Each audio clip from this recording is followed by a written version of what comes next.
there was a man named Salvatore Raswick, which is always just a really fun name to say, I think. Sometimes I'm like, man, people have such fun names. But his name's Salvatore Raswick, and he wrote a book called The Long Walk Home.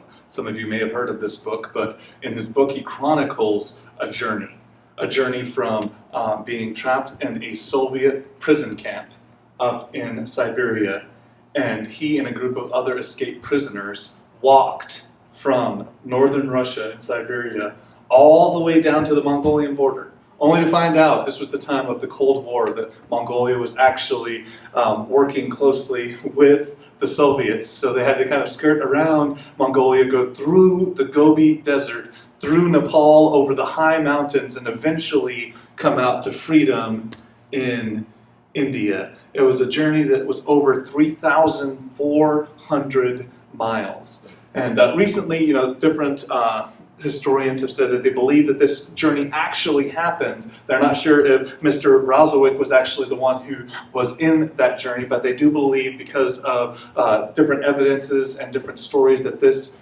journey happened. And I think a long walk home is a little bit of an understatement, right? I mean, 3,400 miles, I'm like, yeah, that's a really long walk home. But it's a great story, and it's just kind of points to this really endurance, and really there's a little bit of a love story wrapped in there. So this man, his wife, actually informed on him to the Soviet Union at the time under threat of torture. And even though he was not a spy, she admitted that he was a spy because she was being tortured, and his whole entire goal was that he could escape so that he might come back and tell her that he still loved her, which is really just a beautiful story. But in this whole entire kind of interchange, 3,400 miles of walk, again, that's a long, long ways to walk. We see this week that Jesus took a long way home. He took the long way about, even to the point that if you read multiple commentaries on this as you go through, and you read specifically here in Mark 7:31, it reads this: "Then he returned from the region of Tyre and went through Sidon to the Sea of Galilee in the region of the Decapolis." The first thing you read here is, many have criticized Mark's knowledge of ancient Judean geography. They're like, why would Jesus take this route? This route doesn't make any sense. To the point, whenever they read this, that Jesus came down from the region of Tyre through Sidon, over the Sea of Galilee, into the region of the Decapolis, that they say, Mark must have got that wrong, because there's no way Jesus would have taken that route. Actually, Oliver has a map here for you real quick, just so I can kind of show you what this looks like. So up here you have Sidon and you have Tyre. So this is the whole region up here, and it says that Jesus came down from the region of Tyre through Sidon, which is up here, and then he came all the way down. This is the Sea of Galilee here in the middle, through the Sea of Galilee to the area of the Decapolis, which you can see right here outlined. So this is a pretty long way to go. Not 3,400 miles as in the long walk home, but still a very significant period, especially when you think about Jesus walking this whole way, taking stops along the way, and how long that period represents. While Mark takes one verse to say from the region of Tyre through Sidon, through the Sea of Galilee to the Decapolis, this was multiple days that Jesus went this direction. And it's interesting because Mark is the only one who records this specific encounter with this man and this healing.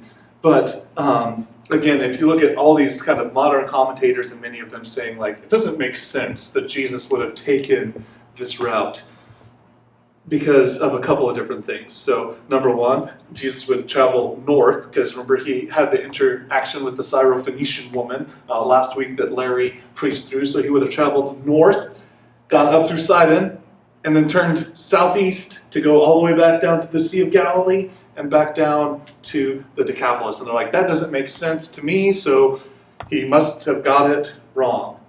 Now, while the commentators don't hold any bearing on the truthfulness of Mark's words or on the veracity of the Bible, I think it does reflect our modern sensibilities, right? Like, if I was going back down to there, I would have taken the easiest route possible, right? I would have taken the most traveled route possible. I wouldn't have gone through this area over here specifically, which was ruled by Herod Philip, okay? They're like, hey, listen, that guy didn't like Jesus, so why would Jesus risk going through this territory of this man who was specifically seeking his life? Why would he take this long way around to go and end up in the Decapolis? That just doesn't make any sense. I think that speaks to our modern sensibilities of how we think life and ministry work, right? Like, we like efficiency. We like processes. We like things that streamline our lives, right? That's the whole reason that these things exist, right? Because they streamline our lives. It's like we don't have to carry a camera around. Our teachers who told us you're never going to have a calculator in your pocket all the time.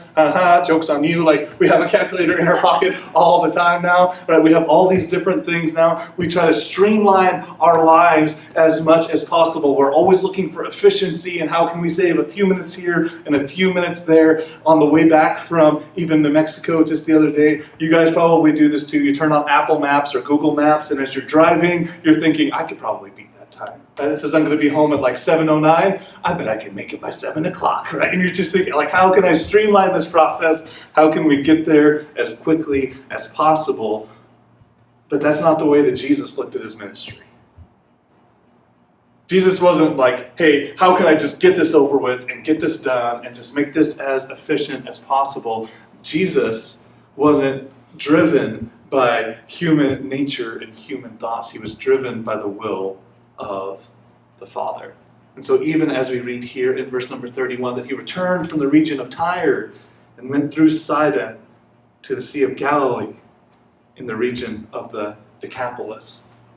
This kind of circuitous route that Jesus is taking here is all within the will of the Father. That he's not worried about, God, are you sure you want me to take that way? It's so out of the way. Really? I was already down here. Capernaum, like that's where Jesus is kind of like center of his ministry is. It's so close. Why don't we just drop down there? To go all the way back through the area of the Gentiles in this area. Why would I do this? To cross the Sea of Galilee, to go down to the Decapolis? Why would this happen? And yet we see over and over again in Jesus' ministry that it wasn't about efficiency. It wasn't about what just made the most pragmatic sense. But Jesus, as he said over and over again, came to seek and to save the lost. And oftentimes, that took him down routes that other people didn't go. That took him in directions that other people did not travel. So, whenever we look now at verse number 32, this is what we read. And they brought to him a man who was deaf and had a speech impediment. And they begged him to lay his hands on this man. So again, we've seen this over and over again in Jesus' ministry, that anywhere he goes, people flock to him, people come to him. And so even in this area of the Decapolis, which is primarily a Gentile area, we know that earlier he had come over here to the Gerasene demoniac, right? The man who came out from the tombs, who was living among the tombs and cutting himself. And the man wished to go with him, and instead Jesus said, no, go and tell your friends and your family and your neighbors about all that God has done for you. And obviously this man was very successful in this, because then the next time that Jesus comes down to this area, to the Decapolis, to this area that is primarily, again, covered with Gentiles, instead of the reception that he received the last time where they said, please go away. We are terrified of you. Please leave. Instead, this time when he comes, great crowds follow him. His fame has been spread all over the area. And a friend, and I love that again, just how many times that happens in Mark, that a friend brings his friend to Jesus. And so it says, and they brought to him a man who was deaf and had a speech impediment, and they begged him to lay his hands on him. So this is a really interesting word here that's used for the man who is deaf. And the word in the Greek is magaolios, okay, which is only used 2 times in all of Scripture. And I think this is really interesting. So it's used once here, okay, in the book of Mark, And the other time that it's used is in the messianic prophecy of Isaiah, in Isaiah 35:6, and we read this: "Then the lame will leap like a deer, and the tongue of the mute will sing for joy, for waters break forth in the wilderness as streams in the desert." So this man who was deaf, and he had what is listed here as a speech impediment. A speech impediment, or he was mute. It's that same word that's used in Isaiah 35, where it says, "And the tongue of the mute will sing for joy." And I love that. So the only other time that it's used specifically is it's used here to describe what Jesus is doing for this man, and it's used in Isaiah 35 to describe what the Messiah would do. So even here, Mark is pointing us to the fact that Jesus is this Messiah. He is this person who is able to even unlock and unloose the tongue of the mute. And so as we read in verse number 33 now, this is what we see. "And taking him aside from the crowd privately, he put his fingers into his ears, and after spitting, he touched his tongue. And he looked up to heaven, he sighed, and said to him, Ephathatha," that is, "be opened." So even here, again, in this little short section, we see Jesus pulls this man aside, and then things get a little weird. Right? Like of all the miracles that we've read of Jesus, oftentimes we understand, right? This is the same Jesus who spoke a simple word, and the violent storms and the full force of nature ceased. This is the same Jesus who, with a word, could say, "Go, your servant is healed." The centurion could go and he could find that his servant was made well at his house before Jesus had even come into sight of his home. But here, Jesus does something that probably makes us all a little uncomfortable, right? Like, he sticks his fingers in this man's ears. And it says, and then he spits and he touches the man's tongue. Now, I know some of you guys are germaphobes, and you're like, "I'd go without the healing, man." I mean, I would have just walked away at that point. Like, Jesus, when Jesus started spitting, I'm like, "So I don't need to talk that bad. Like, it's fine. I'm just going to leave now," right? Like, this kind of makes us a little uncomfortable. And so as I was reading through this, and as you look through it, it's like, okay, so why would Jesus do this? And there's a ton of different explanations that you can read out there. You can actually go through, and there's a whole lot of information about how there were different people who believed that saliva held like magical properties. Even in the history of Tacitus, who is a Roman historian, he believed that the spit of the Roman Emperor Vespasian was used to heal somebody one time, right? So there was like all this different like folklore around saliva, but Jesus isn't getting into folklore and everything else. So what is Jesus doing here? And I think the key to this is what we read in verse number 33. "And taking him aside from the crowd privately." So this crowd is following him, and Jesus takes this man aside where he's alone with him. Now, we don't really have a good understanding of what it would be like to not have all of our senses, right? Now, can you imagine you're a person who's deaf and mute? You have not heard the stories of Jesus because you're deaf. You're kind of there in a crowd trying to figure out what's going on, right? Nobody can tell you what's going on. They're trying to pantomime to you that this man is here and this man is a miracle worker. This man might be the Messiah, but you don't know because you can't hear. You can't even really ask questions because you have a speech impediment. And you're there, and all of a sudden this crowd pushes you to the front. Like, Jesus, heal this man. And you still have no idea what's going on. And you get pushed to the front. And there's this man standing in front of you, and you're kind of like, what is this? Right? Who is this? What's happening? And so Jesus takes him aside. From all the fanfare of the crowd, from all the confusion, he pulls him aside. And now he is, in some ways, telling him exactly what he's going to do. He can't speak to this man because this man can't hear. So what does he do? He sticks his fingers in the man's ear. Whenever this man is like, what's going on? Jesus takes his own saliva and places it onto the tongue of this man who couldn't understand, who couldn't have faith in Jesus, who didn't really know what was going on here because he was just the guy in the crowd that they pushed forward and said, heal this man. And now Jesus is ministering to him in a way of saying, I'm going to unstop your ears and I'm going to unloose your tongue. And then what does he do? He looks up to heaven, like to indicate to this man, he's like, this is coming directly from God. This is coming from God. And whenever it says he sighed, that's this indication of deep compassion, of seeing this man who was deaf and who had this speech impediment, who was going through life like this. Jesus sighs from compassion, looking to the Father, and he simply says the words, be open.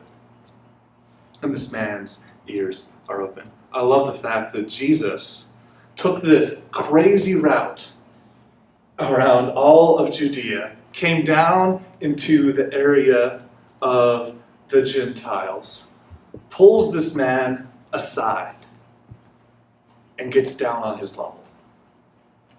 Speaks to him in a way that he can understand.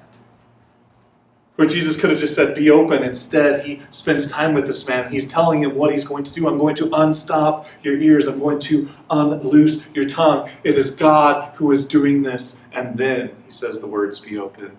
And the man's ears are open. Even that word that's hard to pronounce, it's interesting. The word that is in parentheses there is an Aramaic word, which is, again, really interesting as you're going through this because you're like, okay, so Jesus, he spoke Aramaic, he was obviously speaking Hebrew many times to the Hebrew people, and then there's those who speak Greek, but Jesus speaks this word in Aramaic, which is just really interesting, and many believe that's because this man who he was ministering to was most likely a Gentile who in that area would have spoken Aramaic, or a Samaritan who would have spoken Aramaic. And so you have Jesus taking this roundabout route to go find this singular person in the midst of the Decapolis who is most likely not even of the race of Judaism, to pull him aside, to speak to him onto his level, and to heal him. I think that's a beautiful picture of Jesus who is willing to have his life interrupted and inconvenienced to reach the people who the Father is calling to himself. He took this long route about to find this one man in the Decapolis. Who knows if God didn't send him up specifically north to come back down south, because that's whenever that man would be available to be there for Jesus to be healed. Who knows? We know that God worked out all of these things and through his meticulous providence brought all of these things about, but that man at that time needed to be there, and some reason or other, the Father needed to take him north before he could take him south, and Jesus just did it. And I think that oftentimes we are so concerned with what is the most efficient way to do things, with how we can get things done as fast as possible, with how we can get our lives kind of all straightened out and all lined out and all streamlined, that we don't put ourselves in the same place as Jesus here, where we are able to just go way out of our way. Able to be interrupted, able to take the long way home in order to encounter people who need Jesus. I saw this even this last week, and I'll be honest, my anger level went up and Hayden had to put her hand over on me. We were in the procession line for the funeral. If you've ever been in one, you know how it goes. You all line up all the cars, you have your flashers on, and you follow the family to the cemetery for the graveside service. And as we were traveling there, this car came, ran the stop sign, and shot right in front of one of the cars. 2 cars in front of us. And I got angry. But then I'm like, okay, maybe this guy's late for work. Maybe something's going on in this guy's life. And this guy pulls into the drive-thru at McDonald's. Okay, so now I'm like, I am just upset because, I'm kind of in this point of grieving and thinking about, we just sat through this funeral service. There's this long procession of cars, and I'm thinking about my friend, and I'm just upset. I'm like, this guy is just so rude. He's so inconsiderate. He couldn't even wait for like 2 minutes to get into the McDonald's drive-thru. I was upset, and Hayden's like, it's okay. Calm down, you're fine, it's fine, right? But I was upset. But then I thought, man, I live my life like that guy sometimes. That I'm going 100 miles an hour to do this next thing that I think is so important, and really I'm just going through the McDonald's drive-thru. Really, I'm driving past people who are hurting and people who are grieving and people who are in terrible states because of this world and what this broken world does to people. And oftentimes I'm so caught up in exactly what I'm doing that I will speed by people to get to my next event, to get to the next thing that I'm doing, because I'm so rushed and I'm so on schedule, and I'm just convinced myself that this thing is so important that I just gotta go do it. But ultimately, I'm doing exactly what he did, and I'm zooming past hurting people so I can get to the line at McDonald's. Beat a couple of people there so I can have 2 more minutes to eat my lunch. Don't we do that sometimes? Don't the pace of our lives often lead us to do those things, to kind of just glance past those people who are hurting, to not go out of our way, to not think about how can I be most effective for the Lord? How can I be the most faithful in this area? How can I go to the places where God is calling me to go? But instead, often we're just like, I just need to go get me a Big Mac. I need to go get lunch. I need to go make this thing happen. I have this schedule and I've got to keep to the schedule. And we blow past people who are hurting. We blow past people who are in need because our lives are so full and so packed, and we're so concerned with efficiency. And that's why I love that commentators are confounded by this first verse that we read in verse number 31. Why would Jesus take this route? It doesn't make any sense to us. Mark must have got it wrong. There's no reason that Jesus would have gone so far out of his way, but there is a reason. And it's for people. For whatever reason, the Lord took him up through Sidon and all the way down, because that's the route that he needed to take in order to meet this man who was in need. And whenever he met this man, again, he took him and he spoke to him in a way that he could understand. He touched his ears. He spit on his tongue. Again, I know, gross, but he did it.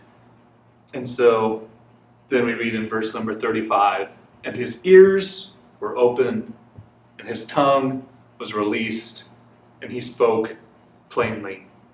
And Jesus charged them to tell no one, but the more he charged them, the more zealously they proclaimed it. So again, now we see Jesus. It's almost commonplace at this point of just when you're reading through the book of Mark, like every single chapter is, and Jesus healed this person, and Jesus cast out these demons, and Jesus calmed the storm, Jesus fed 5,000, Jesus is doing all of these works, and now we see him do it again, that he simply spoke the word, be open, and this man's ears were open, and his tongue was unloosed, and now the people are completely astonished. And as Jesus often does, he charges them, don't tell anyone. Which is really interesting, because if you think again about the Gerasene demoniac who we read about here, who was there in the area of the Decapolis, then what did Jesus tell him? Go tell everybody.